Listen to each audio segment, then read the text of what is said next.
Hello everyone, welcome to TechBox. Today I'll tell you all you need to know about Google Form. The first thing you need to do is make a title for your form.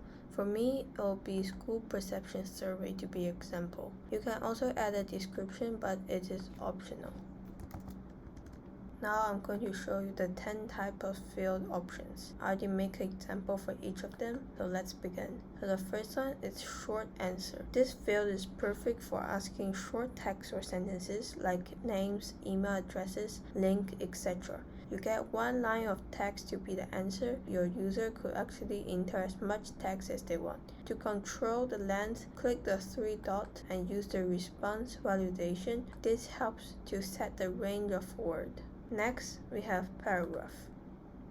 Much the same as a short answer field. This is for long text. Length and regular expression are the only validation available here. You can check, go to response validation, and there's only length and regular expressions. So only use them when you want detailed feedback in the answer. Next, we have the most common one, multiple choice. You can list options and let your user select only one. Next is checkbox. It is similar to multiple choice and let to list answers and let users select as many as they want. It also includes validation to require users to select a specific number of options.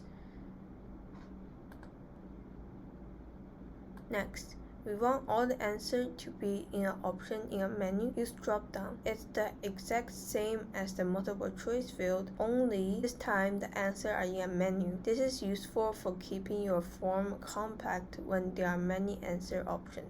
If you want to check how it looks like, there are the eye symbol here. Preview. When you open it, you go to another tab. There you can see what it looks like. So the drop-down menu looks like this.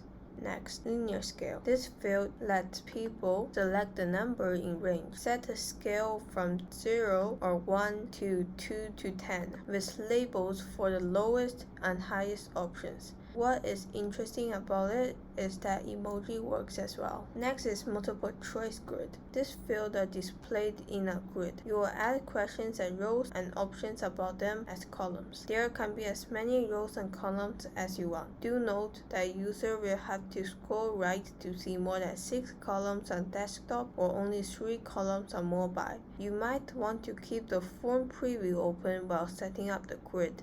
Next is TechBox grid, which is the same as multiple choice grid, but your user can choose as many as they want. Want to ask for a specific date or time to schedule an event or log an activity? The date field is the one. It can ask for a date, month, and year.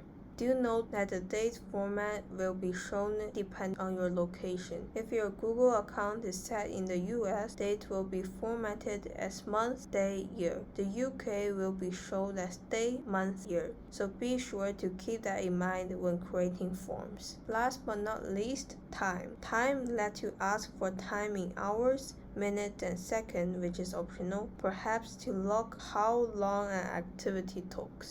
You can also add a video or image for questions by clicking the icon here. If you like this video, please subscribe, and more about Google Form is in our next video.